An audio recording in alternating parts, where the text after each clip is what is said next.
Dober dan, lepo pozdravljeni na predstavitvi knjige Vstajenje s podnaslovom Navodila za uporabo. Pozdravljam današnja gosta Jasmino Rihar, ki nam je knjigo prevedla, in patra Edija Kovača. Že sam naslov knjige nam pove, zakaj smo izbrali za predstavitev današnji dan v začetku velikega tedna. Ravno dovolj časa nam še ostane, da pred velikonočnim ponedeljkom vzamemo v roke to knjigo. Njen avtor je nam že poznani francoski filozof, dramaturg in esejist Fabrice Hadjadj. Pri naši založbi so doslej šle že 3 njegove knjige: Vera demonov ali presežni ateizem, Kako uspeti v smrti, Antimetoda za življenje ter Kaj je družina. V Franciji pa je izdal že več kot 15 knjig. Je tudi odmeven kolumnist, paleta tem, ki se jih dotika, je zelo široka. Pater Edi, vi Fabrica poznate tudi osebno, je tudi v pogovoru tako zelo iskriv in neposreden kot v knjigah. Gospa urednica, prav lepa hvala za to prijazno povabilo. Sem zelo počaščen, ker tukaj pri slovenskem prevodu nisem sodeloval.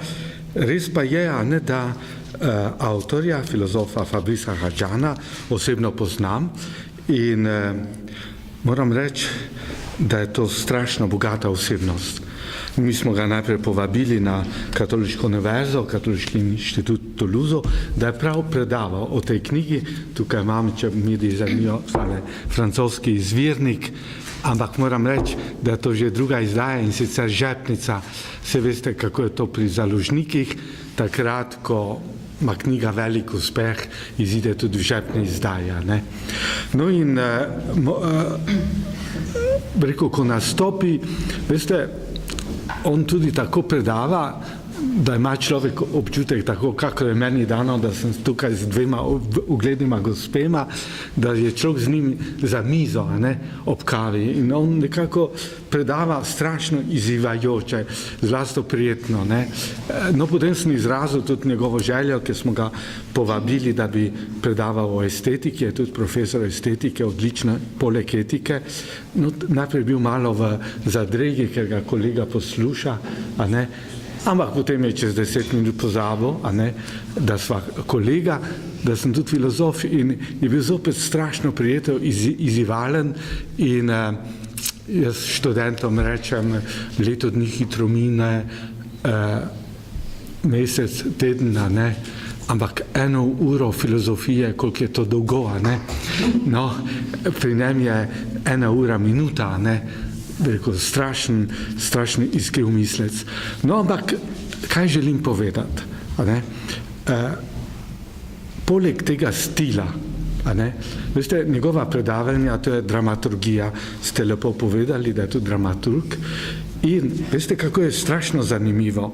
Pri njem imaš občutek, da to niso neke ideje, abstraktne ideje, ampak da so to ideje, ki imajo osebnost, da so to ljudje in da se te ideje med nami premikajo, med nami kregajo, izzivajo, tako plastično on predava.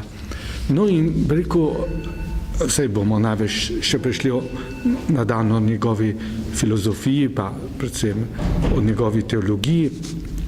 Zakaj je tolikšno zanimiv? Namreč, ker on tudi v filozofijo, tako kot v vsakdanji govor in v svojo teologijo, vnaša načelo paradoksa. Poglejte, vsi poznamo evangelij, rabi, Jezus iz Nazareta reče, slišali ste to in to, jaz pa vam pravim, ravno obratno je res. In pri njem imamo občutek, da je kot filozof padel v svetopisemski tekst in da on zopet izziva z svojim paradoksom in zato neprestano preseneča. Vsi bi se nadejali, da bomo slišali kot filozof, da bo razmišljal, rezoniral, šel dalje, pokazal, kako je to vse smiselno. Zadaj je pač Aristotel, da je kultura druga narava, zadaj imamo občutek Tomaža Akvinskega, kako moramo vse razumsko, kako po pametni govoriti. Ampak on ima pa kar naenkrat pesniški jezik in ravno obratno pove, kot bi mislili, paradoksalno, ampak na koncu pa nam razkrije da tisto, kar se nam je zdelo na začetku nesmiselno ali pa paradoksalno, a ne, je pa še bolj inteligentno ali pa še pametnejše, kot smo se pa mi nadejali. Toliko. Hvala. Če ostanemo še pri tej njegovi osebnosti, že v uvodu spoznamo to hudomušnost, to razigranost, namreč kako piše o svoji vernosti, pa če dovolite samo na kratko odlomek prebrala. Začne tako knjigo. Vedno sem bil veren, to je dokaj razumljivo, saj prihajam iz bolj kot ne ateistične družine. Moji prvi bogovi so bili moji starši in potem v oklepaju nisem mi bilo treba ukvarjati z rušenjem idolov, kar hitro so padali sami od sebe. Zdaj jaz kot mama sem to malo tako z grenkobo prebrala. No, potem nadaljuje, stopnjuje, kako je začel verjeti najprej v pravljice, pa so se tiste razblinile tako dalje in potem kmalu sem začel verjeti v Ničeja, pri čemer sem bil prepričan, da sem zato onstran dobrega in zlega. Potem verjel sem Georgea Batala, čeprav sem bil preplah, da bi se pridružil orgijskim obredom, to je najbrž neka francoska zadeva. Potem sem verjel v Hegla, pa nadaljuje še z nekaterimi pevci. Hkrati sem, priznam, verjel tudi v zen budizem. Dobival sem se s komercialnimi direktorji in učiteljicami v menopauzi in skupaj z njimi prepoznaval lepote svoje notranje praznine. V tem sem seveda veliko verjel vase, predvsem pa sem verjel, da ne verujem. Nekega lepega dne pa bumf. Tok življenja je odplaknil vso to mističnost. Odkril sem, da sem Jud in Francoz. Kmalu zatem pa sem iz starih knjig francoščini izvedel, da je Bog postal Jud. Tako sem nazadnje postal kristjan, celo katoličan. S tem se je končalo obdobje moje lahkovernosti. Začelo se je obdobje globoke in ponižujoče objektivnosti. Ta odlomek sem izbrala tudi zato, ker so se na našem Facebooku pojavile pripombe, češ, kaj zdaj propagiramo tega avtorja, ki je Žid, če mi tega ne vemo, seveda zelo to vse dobro poznamo. Pa bi še pater Edi vam zastavila vprašanje, zakaj te vsakdanjosti vere, objektivnosti katoliške vere nekako ne znamo približati ljudem? No, taka vaša opomba, ne, je zlata vredna, ne. Jaz ne sodelujem na teh omrežjih, ampak bilo bi zanimivo, ne, slišati proteste, zakaj kristjani spoštujemo Jezusa, ko je bil pa vedno Jud, pa zakaj častimo Judinjo Marijo in tako naprej. Ampak, kaj želim reči? Predno bom odgovoril na vaše vprašanje, naj čestitam naši gospe prevajalki, namreč, oprostite, jaz sem bral izvirnika, ne, nisem toliko pokukal v slovenski prevod, ampak potem, kar ste prebrali, mislim, da naša gospa odlično zadela ton izvirnika, a ne, in prav na momente, moram reči, ker Francozi so vajeni tega stila, medtem ko Slovenci ne, tako da slovenski prevod za običajnega bralca celo bolj izzivalno zveni kot pa francoski izvirnik, kot pravim, so tega vajeni, ne. No, seveda, potem druga opomba je bila tam, to je nekaj francoskega, no, to je nekaj grškega, veste. On je bil ta Bataj, ne, Bataj se je naslanjal na grško mitologijo, na Grke in ti orgijski plesi so značilni za Dionizijev kult, a ne, se pravi, ampak imate prav, Francozi se vsaj pesniško, literarno nad Dionizijem, a ne, navdišujejo in on se iz tega mal ponorčuje, ne. Ste videli stalno ta paradoksa, ne, lepota praznine in tako naprej. In vidite, druga stopna, kar je višek inteligence, je pa njegova svoboda duha. A ne. In svoboda duha pa pomeni, da je človek sposoben autoirizibilnosti, reče Francozi, se pravi, samo ironije, a ne, ali pa posmeha samega sebe, da se norčuje iz sebe, oziroma, da tisto, kar govori ali pa svega življenja ne vzame preveč za res, ampak in on s tolikšnim večjim veseljem gre v ironijo, ker nekaj drugega je bolj resnično, bolj res. Ne? In gledajte, zopet ta paradoks, ne, pravi, da bo prišel do ponižujoča objektivnosti. Se pravi, resničnost je za njegov napuh, pa njegovo mladostno zanesenost ponižujoča. In seveda, gledajte, zdaj pa imamo tu zopet obrata, ne? Tam govori Marx pa Feuerbach, govorita, ne? Kako je religija alienacija, odtujitev, kako gremo nek duhovni, neresničen svet. On pa tu obratno začel bo o veri govoriti in da naslov načelo resničnosti. Ne? Tole. Kaj je bilo konkretno potem vprašanje? Zakaj mi ne znamo... Hočem reči, mogoče ravno to se mi zdi, ker ne razumemo, kakšna je pokorščina do Boga. Mi mislimo, da je pokorščina do Boga neka nedoletnost, neodraslost in moramo potem dobesedno vzeti, kaj Bog, kaj cerkev zahteva. Medtem, ko so se pa Francozi naučili, da Bog zahteva od svojega ljudstva ustvarjalno svobodo, da je to pokorščina v domišljijski moči, v domiselnosti, da Bog daje okvirje in če ga človek hoče ubogati, mu mora biti podoben, se pravi samoustvarjalno. No in zato se mi zdi, da je večkrat, bi rekel, ustvarjalnost, tudi literarna ali pa tudi umetniška, znotraj slovenske zgodovine, ni treba nujno zunaj cerkve, ampak na robu cerkve, Gledajte, nekdo, ki je strašno globok, strašna etična, močna osebnost, Vladimir Kos, jezuit. Ja, ta revež je zaradi svoje pesniške zbirke imel težave, sploh ne vedel, če bo še smel maševati. In je samo, kaj je naredil, podobno kot Jezus, Dobro večer Tokio je ta pesem, do tiste boge zlorabljene ženske je bil človek. In je živel evangelij v svobodi duha. Hočem reči, tale, mogoče, da smo še vedno, jaz imam eno takšno teorijo, se bomo končal, gospa prevajalka še kaj pove, ampak da imamo, mi smo po strukturi janzenisti, in Francozi bi rekli, da imamo mi celo ateistični janzenizem, Tudi tisti ateisti, ali pa ki so neverni, so strogi, moralistični, neki zadrti, se mi zdi, in ta, bom rekel paradoksalno, naša rešitev je, da postanemo, oprostite, ljudje, se pravi biblični, da smo svobodni ljudje, da se znamo z Bogom, če je treba tudi kaj krigati, pa ga prositi o tem odpuščanja, se mi zdi, in da je ta vera vesela, sproščena, vse ta biblična gibanja, pa ta duhovnost lahko prinešajo nekaj odušujočega in pa potem tudi, zakaj ne, v naše molitve ali pa naš pogovor z Bogom ali pa govorici o Bogi, vedno ta čudoviti biblični paradoks, ki ga uveljavlja Hadžadž.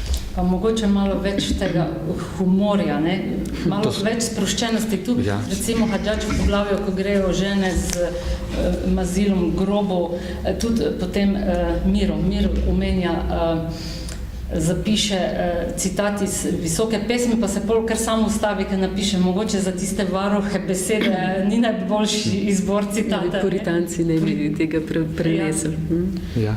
No, to je, hočem reči, ta veliko humor je zanj znak svobode, ampak veste, to ni tista razposajena svoboda ali pa razvatna svoboda, to je svoboda dobrega ali ustvarjalna svoboda in ta svoboda ustvari neko distanco, nek zdrav zamik, da se začnemo resničnosti nasmehniti, tudi tragične razmišljosti, to je judovski humor, ki najde tudi v stiskah ali v težkih situacijah nekaj humornega.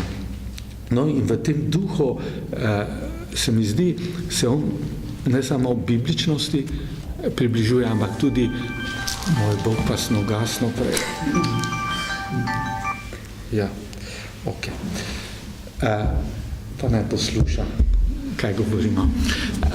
Glejte, v hagiografskih zapisih, a ne, včeraj smo predstavljali knjigo o svetem Martinu, ne, je ogromno humorja noter. Ali pa, če se spomnite, tudi legende so humorne, ne, recimo bogega Lavrencija, ki so tam kuhali v vrelem olju, a ne, tako humorno rekel Rablo, ja pa ni dovolj vroče, ne, in se on opeko, ne. Hočem reči, vidite, celo ta, bi rekel, ljudska pripoved, a pa legenda je ohranila tukaj. In v tem smislu, bi rekel, ta svoboda duha, na eni strani imamo Slovenci lep pregovor, ljubezen je iznajdljiva, ampak lahko rečemo tudi, ljubezen je svobodna in duhovita. Hvala. Jasmina, to ni prva knjiga tega francoskega avtorja, ki ste jo prevali. Vam je užitek, vam je viziv, kot smo slišali že tudi Patra Elija, ste to opravili več kot odlično. Hvala. Ja, vsekakor. Mislim, moram priznati, da kak 7 let nazaj, ko ste do mene prišli z idejo, da bi Vero demonov prevajali, mi je bilo malo strah, zato, ker nisem poznala avtorja, ker se mi je zdel tekst precej zahteven. No, pa so rekli, da bo lektoriral Janez Zupec, sem pa rekla, pokojni profesor, sem pa rekla, no, on mi pa verjetno ne bo pustil kakšne neumnosti napisati, ne, to, če bi bil kaj zfalen ali pa zgrešena ideja. In pa sem pa zelo vesela, ker mogoče je Vera demonov še najbolj resnobna od teh knjig, ki ste jih v bistvu potem dali prevesti. Pa se je nekako prijela in sem zelo hvaležna danes, da ste potem izupali tudi druge prevode, ker je izziv in svojevrsten užitek, ker ima sočen jezik, ker ima nemalo takih neverjetnih, ena taka v bistvu mešanca, se pravi strokovnosti, enega strokovnega jezika, ene poglobljenosti filozofske, teologije, hkrati neke domačnosti, a ne govori, da bi dejansko za mizo govoril s prijatelji ali pa z družino, v družinskem krogu ali pa nekje za barom. Zelo nivoje v bistvu jezika meša in je to tak, svoj vrsten izziv nam tole prevajati. Ja. Je pa tako, kot je Edi rekel, potem je tudi še pomenski del, recimo Jean Duchesne, on je ustanovitelj francoske izdaje Komunija in je tudi svetovalec pariških nadškofov in tako, in je lepo rekel za Hadžadža, da je to da ima on poseben dar, da stvari, ki so nam že nekako znane, človek rekel, da si mu je že ogromnokrat slišali in to, da jih zna na nek poseben način osvetliti in čist žive narediti in čist na nek nepričakovan, za nepričakovanega konca v bistvu se jih lotiti. No, tako da je tudi z tega vidika v bistvu zame zelo bogato, ker se marsikaj človek nauči oziroma drugače pogleda. Kaj pa tista rdeča nit, ki gre skozi to knjigo? Ja. Jo lahko izluščimo? Mislim, gotovo. Mislim, se pravi, jaz mislim, da osnovna, to bi mogoče Edi še bolj povedal, osnovna nit je, mogoče jih je več, no, ampak ena od osnovnih je to, da vidimo, da v bistvu stajenje, da Jezus ostali ne pride pričevati o nekih spektakularnih, ne pride, ne vem, zdaj z nekim sjajem, pa kakor neka, ni Superman, on ni Superman, on pride in reče, kaj nam reče, dober dan, nekaj najbolj običajnega, reče šalom alejkem, mir vam bodi. In se usede in potem tukaj Hadžad zelo simpatično reče, da smo morali dočakati ustajenje, da je Jezus začel kuhati, da je pripada, da se je usedel tam na obrežje in je počakal, da so ribiči prišli in je pa tam eno malco in pripravil. Se pravi, da dela in dejansko, da mislim, ker če bi Jezus, to pravi Hadžad, če bi Jezus prišel, pa bi postavljal, ne vem, v sekundi 1, 2, 3 hišo ali pa tempelj ali pa nastavo kralja ali pa ne vem kaj, bi sam sebe zanikal, ker on je stvarnik tega vsakdanjika, se pravi, on je prišel in nekako posvečuje in skuša nam povedati, da je to vredno, kar mi živimo. To, da lahko premaknemo prst, da lahko odpremo usta, da se lahko pogovarjamo, da lahko pobožemo. In da je to tisto bistveno, kar je on že prej naredil in je to naredil novo, in da je tisto, da mi novo to vidimo. No. Tako se mi zdi, da je to neka bistvena zadeva v tej bukli. Ja, vidite, nekako tako edini človek, ki je tako govoril o Bogu, o Kristusu, je bil kardinal Jean-Marie Lustiger, tudi po rodu Aron, Juda, ne, tudi za temi obratja. Ne. No in vidite, tu se meni zdi, da je tukaj v teologijo samo, a ne, vnaša nek obrat. Ne. Namreč tale klasična apologetika, klasična teologija je vedno iskala čudežev, a ne kot za dokaze za bivanje Božje delovanje v svetu. A ne? On pa ravno obratno.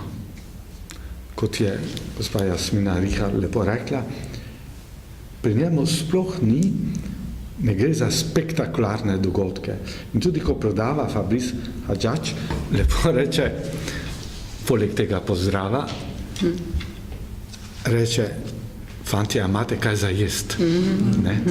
Se pravi, ali pa pridite zraven, ne? Da vse je dost. V glavnem pravi, in tukaj se mi zdi, jaz bi lahko rekel, da je to teolog ali pa duhovni pisatelj za postmoderno dobo. Postmoderna doba ima dovolj teh čudežev, saj vidimo, da živi v virtualnem svetu. A ne? In da smo prišli k obratu, da nas bo vera, če si vernik, vrnila v resničnost. In zato v tej resničnosti pravi, ne, da se ne bi več šli računalnika in tako naprej, ampak mi bomo svoje telo vzeli kot nekaj resničnega in telo mora bivati in mora tudi nekaj ročno delati. Ampak veste, tukaj ne gre za regresijo. Gre za to, da on pokaže, da pravzaprav ta manualni, ročni delavec, da v bistvu ima čudovito dostojanstvo, ker je umetnik. Samo še umetnik gnete glino in tako naprej, a ne? Se pravi, ima čuten odnos do sveta. In pravi, in to, kar on zdaj, vidite, kaj